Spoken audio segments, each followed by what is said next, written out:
चलिए दोस्तों, अब हम ज़ूम इन करते हैं एडवर्टाइजमेंट में और देखते हैं कि हमें क्या-क्या इम्पोर्टेंट इन्फॉर्मेशन मिलती है इस न्यूज़पेपर ऐड से। सबसे पहले तो कंपनी का नाम साफ-साफ बड़े अक्षरों में लोगों के साथ बताया जाता है ताकि कोई गुंजाइश ना रहे कौन-सी कंपनी का आईपीओ आ रहा है। और इसमें पंजाब नेशनल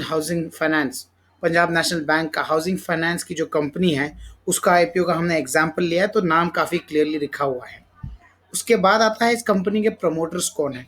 नीचे दिए गए रेड बैंड में आपको ये बताया जाता है कि कंपनी के प्रमोटर्स यानी कि वो लोग जो कंपनी के ओरिजिनल ओनर्स, जिनको हम चालक या मालक भी कह सकते हैं, जिनका मेन डिसीजन मेकिंग पावर रहता है इस कंपनी में, उन्हीं को प्रमोटर्स कहते हैं और उसका नाम आता है।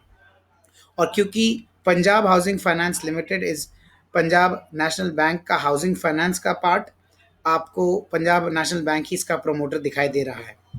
इसके बाद आता है सबसे इम्पॉर्टेंट पार्ट, जो कि है इशू साइज, यानी कि कंपनी इस आईपीओ में से कितना ज़्यादा पैसा खड़ा करना चाहती है, उसी को इशू साइज कहते हैं। और उसके बाद आता है एज रिटेल इन्वेस्टर्स दो इम्पॉर्टेंट नंबर्स हमारे लिए कि आखिर एक शेयर, पैसा तो काफ़ी खड़ा करने वाले हैं, लेकिन एक शेयर अगर आपको लेना है कंपनी का तो उसकी क्या प्राइस होगी। तो वो प्राइस बैंड जो है, यानी कि जिस रेंज में आप अपना आईपीओ का प्राइस अप्लाई कर सकते हैं और एक शेयर ले सकते हैं, उसी को प्राइस बैंड कहा जाता है। और यहाँ हमारे एग्जाम्पल में 750 टू 775 बोला गया है। इसका मतलब है आईपीओ को अप्लाई करने के लिए, यानी कंपनी से शेयर पाने के लिए, आपको मिनिमम 750 या मैक्सिमम 775 रुपीज़ ही देने पड़ेंगे टू एक शेयर पाने के लिए। और उस शेयर की फेस वैल्यू होगी 10 रुपये, यानी कि उस कंपनी में आपका ओनरशिप का हिस्सा 750 रुपये का नहीं होगा, 775 का नहीं होगा, 10 रुपीज़ का ही होगा। जो शेयर आप कंपनी से आईपीओ के द्वारा ले रहे हैं, उसमें आपकी ओनरशिप केवल 10 रुपये की है, और इसी का मतलब है फेस वैल्यू 10 रुपीज़। आगे चल के जो कंपनी के बेनिफिट्स आपको मिलेंगे वो इसी फेस वैल्यू के बेसिस पे मिलेंगे। कंपनी की फेस वैल्यू हालांकि चेंज नहीं होती है, लेकिन मार्केट में प्राइस चेंज होते रहती है, और इसके बारे में हम डिटेल में आने वाले सेक्शंस में ज़रूर जानेंगे। ठीक इसके बाद आता है लॉट साइज, जो कि ये बताता है कि मिनिमम क्वांटिटी कौन सी आप शेयर्स की ले सकते हैं।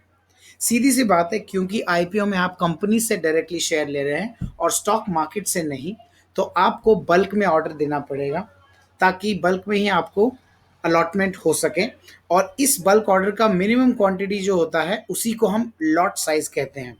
हमारे एग्जाम्पल में पंजाब नेशनल बैंक के हाउसिंग फाइनेंस के आपको मिनिमम 19 शेयर्स लेने पड़ेंगे, और इससे ज़्यादा अगर लेने होंगे तो मल्टीपल्स ऑफ 19, यानी कि एक लॉट 19 का, उससे ज़्यादा चाहिए होंगे तो 2 लॉट और 3 लॉट, और लॉट बेसिस पे ही आपको शेयर्स खरीदने पड़ेंगे।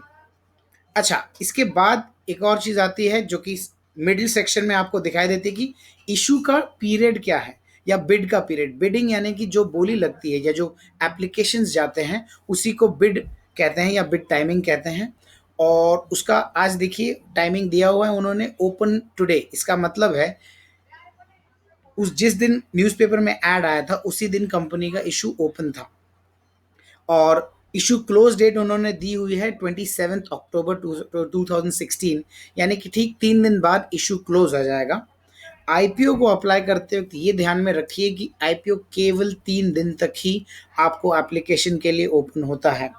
स्पेशली बड़ी बड़ी कंपनियों के ओवर सब्सक्रिप्शन होते हैं, इसलिए एक टाइम लिमिट दी जाती है जिसके अंदर ही आप आईपीओ अप्लाई कर सकते हैं।